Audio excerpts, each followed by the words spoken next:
ശിവപാർവതിമാർ പണ്ട് വനാന്തരങ്ങളിൽ വേട്ടക്കെഴുന്നള്ളിയ നാളുകളിൽ തേന്മകളെന്ന വൃക്ഷച്ചുവട്ടിലെ മധുകുടിച്ച് മത്തവിലാസമാടിയ മഹാദേവൻ ശിവഭ്രാന്ത് കണ്ട് ഭയപ്പെട്ട കുന്നന്മകളായ പാർവതി തേന്മകളെന്ന വൃക്ഷച്ചുവട്ടിലെ മധു തന്റെ തൃക്കരങ്ങളാൽ തടവി വാനോളമുയർത്തി.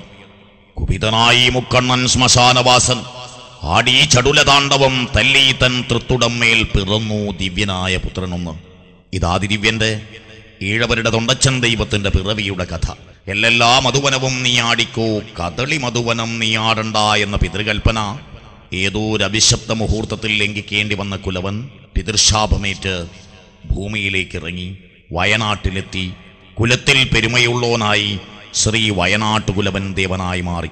ഉർവരതയുടെ ദേവനായ ശ്രീ വയനാട്ടുകുലവന്റെ ആത്മചൈതന്യം അദൃശ്യപ്രകാശരശ്മിയായി ഒഴുകിപ്പടർന്നു പരിലസിക്കുന്ന ഈ പവിത്ര സന്നിധിയിലിതാ ഏറെ വർഷങ്ങൾക്ക് ശേഷം കാലത്തിന്റെ നിയോഗം പോലെ ശ്രീ വയനാട്ടുകുലവൻ ദൈവംകെട്ട് മഹോത്സവം നടക്കുകയാണ്. ഈ ദൈവംകെട്ട് മഹോത്സവം വൻ വിജയമാക്കുവാൻ ഇവിടെ എത്തിച്ചേർന്ന എല്ലാ ഭക്തജനങ്ങൾക്കും ബാധ്യതയുണ്ടെന്ന് ഞങ്ങൾ പ്രത്യേകം ഓർമ്മിപ്പിക്കുന്നു. എല്ലാ ഭക്തജനങ്ങളും ദൈവംകെട്ട് മഹോത്സവത്തിന്റെ വൻ വിജയത്തിനായി ആത്മാർത്ഥമായി സഹകരിക്കുക. നിങ്ങളെ എല്ലാവരെയും സർവൈശ്വര്യദായകനായ കുലവനും പരിവാരങ്ങളും അനുഗ്രഹിക്കുമാറാകട്ടെ. പരമേശ്വരൻ നേരെ പ്രിയമാം കൽപ്പക തരുവിൽ നിന്നും മധുവെടുക്കാൻ ദേവദേവേശന്റെ തുടയിൽ നിന്നുയിർക്കൊണ്ട ദിവ്യനല്ലോ. ശക്തി പൗരുഷങ്ങളുടെ മഹാമൂർത്തിയായ ശ്രീപരമേശ്വരന്റെ അംശത്തിൽ നിന്നാണ് സാക്ഷാൽ ആദിതീയൻ അഥവാ ആദിദിവ്യന്റെ തേജോപൂർണമായ പിറവി.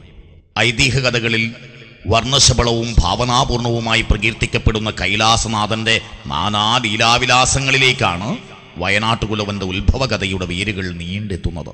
ശിവശക്തി ചൈതന്യങ്ങളുടെ അന്തസ്സത്തെ ആവിഷ്കരിക്കുന്ന ഈ കഥ ഇപ്രകാരമാണ്. ശിവപാർവതിമാർ കാട്ടിൽ വേടരൂപം പൂണ്ട് വേട്ടയാടി കേളികളിൽ ഏർപ്പെട്ട കാലം പെട്ടെന്ന് മോഹാവേശിതനായ ഭഗവാൻ പാർവതിയെ കാമപൂർത്തീകരണത്തിന് ക്ഷണിച്ചെങ്കിലും പാർവതി വഴങ്ങിയില്ല. സ്ഖലനം സംഭവിച്ചപ്പോൾ നിലത്തു വീണ ശിവരേതസ്സിൽ നിന്നും തേന്മകൾ, കരിമകൾ, തിരുമകൾ എന്നിങ്ങനെ 3 വൃക്ഷങ്ങൾ മുളച്ചു വളർന്നു.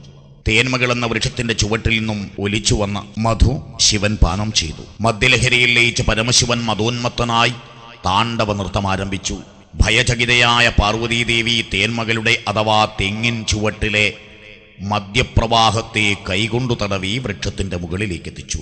പിറ്റേന്ന് വൃക്ഷച്ചുവട്ടിലെത്തിയ പരമശിവൻ മദ്യം കിട്ടാൻ അത്യധികം രോഷാകുലനായി തന്റെ വലം തുടയിൽ തല്ലിയപ്പോൾ ശിവാംശത്തിൽ നിന്നും ആദിദിവ്യൻ അഥവാ ആദിതീയൻ പിറവിയെടുത്തു. വൃക്ഷത്തിൽ കയറി മദ്യം ശേഖരിക്കുവാനുള്ള അവകാശം തുടയിൽ നിന്ന് പിറന്ന തൃപ്പുത്രന് നൽകിയതോടെ ദിവ്യൻ ശിവന് നിത്യേന മദ്യം ചെത്തിക്കൊടുത്തു തുടങ്ങി. മധു നേരാംവണ്ണം കിട്ടിത്തുടങ്ങിയതോടെ ശിവൻ വീണ്ടും ആനന്ദ നൃത്തമാടി. ദുഃഖാകുലയായ പാർവതി മഹാവിഷ്ണുവിന്റെ സഹായത്തോടെ ദിവ്യനെ ശിവകോപത്തിൽപ്പെടുത്തി ദേവലോകത്തിൽ നിന്നും പുറത്താക്കുകയാണുണ്ടായത്. ശ്രീപരമേശ്വരന്റെ അംശാവതാരമായ ആദിതീയനാണ് ശ്രീ വയനാട്ടുകുലവനായി ഭൂമിയിൽ അവതരിച്ചത്. കുലത്തിൽ പ്രമുഖൻ എന്നതിൽ നിന്നുമാണ് വയനാട്ടുകുലവൻ എന്ന സ്ഥാനപ്പേര് ലഭിച്ചത്. വയനാട്ടിലെ നീലിമാടത്തിങ്കൽ തമ്മരശ്ശേരിയമ്മ എന്ന ശിവഭക്തയായ സ്ത്രീ സന്താനങ്ങളില്ലാത്തതിന്റെ തീവ്ര ദുഃഖം തീർക്കാൻ ഇഷ്ടദൈവമായ കൈലാസനാഥനെ നോമ്പുനോറ്റ് പൂജിച്ച് നാൾ കഴിച്ചതിന്റെ ഫലമാണ് ശിവമൂർത്തിയായ വയനാട്ടുകുലവൻ അവരുടെ പുത്രനായി തീർന്നത്. എല്ലാ അർത്ഥത്തിലും ശിവാവതാരമായ ഈ തമോ ഗുണമൂർത്തി നിത്യവും മദ്യപാനവും വിലാസകേളികളുമായി ജീവിതം നയിച്ചു പോന്നു. മദ്യം കിട്ടാതിരുന്നൊരു കാലത്ത് ശിവന്റെ നിർദ്ദേശങ്ങളെ അവഗണിച്ച് കുലവൻ കദളി മധുവനത്തിൽ മഹാദേവനായി ഒരുക്കി വെച്ചിരുന്ന അഷ്ടമധുകലശം തുറന്നു നോക്കിയത്രേ.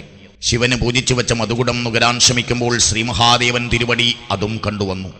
മധുകുടം തീണ്ടിയ നിന്റെ ദൃഷ്ടി രണ്ടും പൊട്ടിത്തെറിച്ചു പോവട്ടെ എന്ന് ശിവൻ ശപിക്കുന്നു. തൽക്ഷണം കുലവന്റെ കണ്ണു രണ്ടും കാണാതായി. പശ്ചാത്താപ വിവശനായ കുലവൻ ശ്രീ മഹാദേവനോട് മാപ്പിരക്കുന്നു. ഒടുവിൽ ദയാനിധിയായ ശിവൻ 108 വെള്ളിക്കണ്ണ് വെച്ച് പൂജിച്ചതിൽ നിന്ന് വെള്ളിക്കണ്ണിൽ നിന്നും 2 വെള്ളിക്കണ്ണെടുത്തു കൊടുത്തു. കണ്ണോട് കണ്ണണച്ച് നോക്കുന്ന സമയത്തെങ്കിൽ ഉള്ള കണ്ണും കാണുന്നില്ല തിരുവടിയെ, എന്റെ ഉൾക്കണ്ണും പൊട്ടിച്ചോ എന്ന് കുലവൻ കേണപ്പോൾ 12 ദീപക്കോൽ വെച്ച് പൂജിച്ചതിൽ നിന്നും 1 ദീപക്കോൽ എടുത്തു കൊടുക്കുന്നു. ഇത് കത്തിക്കഴിഞ്ഞാൽ ഞാനെന്തു ചെയ്യണം മഹാദേവൻ തിരുവടിയെ എന്ന് ആരാഞ്ഞപ്പോൾ, ഇത് കത്തിക്കഴിഞ്ഞാൽ നീ ഓടയെന്നും പെരുങ്കാട്ടൂടെ കൈയെടുത്ത് ഓടനാർ ഒളക്കത്തി വലിച്ച് ഓടൽ മുളം തല്ലി ചൂട്ട് കെട്ടിക്കൂ എന്ന് കൽപ്പിച്ചു. അപ്രകാരം യാത്ര തുടർന്ന കുലവൻ കണ്ണു കാണാത്ത ദേഷ്യത്തിന് വടക്കുമന്നിരൻ മഹാപർവ്വതം നോക്കി ചൂട്ടും കണ്ണും വലിച്ചു ചാടി.